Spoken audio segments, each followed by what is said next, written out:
একটা গাছ অযত্ন আর অবহেলায় তৈরি হয়ে গেছে। দেখেন কত মূল্যবান একটি গাছ। এটার নাম আমরা আমাদের আঞ্চলিক ভাষায় ভেন্না গাছ বলি। আসলে এটার নাম হচ্ছে ক্যাস্টর অয়েল। যাই হোক, এই গাছটি অযত্নে অবহেলায় কীভাবে তৈরি হয়েছে দেখেন। কত ক্যাস্টর অয়েল আসলে উৎপাদন জানি না। অনেক সুন্দর একটি ভেন্না গাছ। যাই হোক, আমাদের আঞ্চলিক ভাষায় আমি বলতেছি, আপনারা কিছু মনে করবেন না।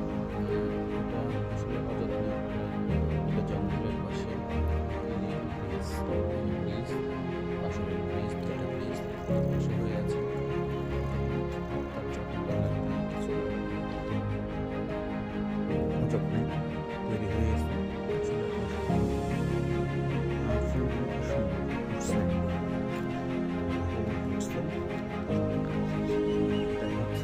আসলে এখানে খুব কষ্টের জায়গা। এই জায়গাটা দেখেন জঙ্গল,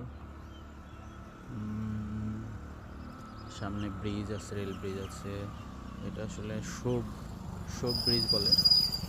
আর ক্যাস্টর অয়েল দেখতে উঠছে এখানে। এটা খুব একটি স্লোপিং জায়গা, যে কোনো সময় পিছলে পড়ে যেতে পারি। আপনাদের দেখানোর জন্য কষ্ট করে আসলে এখানে নিয়ে এসেছি আমি এই ক্যাস্টর অয়েল গাছটি। ক্যাস্টর অয়েল গাছটি আসলে অনেক সুন্দর, অনেক সুন্দর। এইখানে জঙ্গলের মাঝে এই ক্যাস্টর অয়েল গাছটি হয়েছে, দেখতে পাচ্ছেন।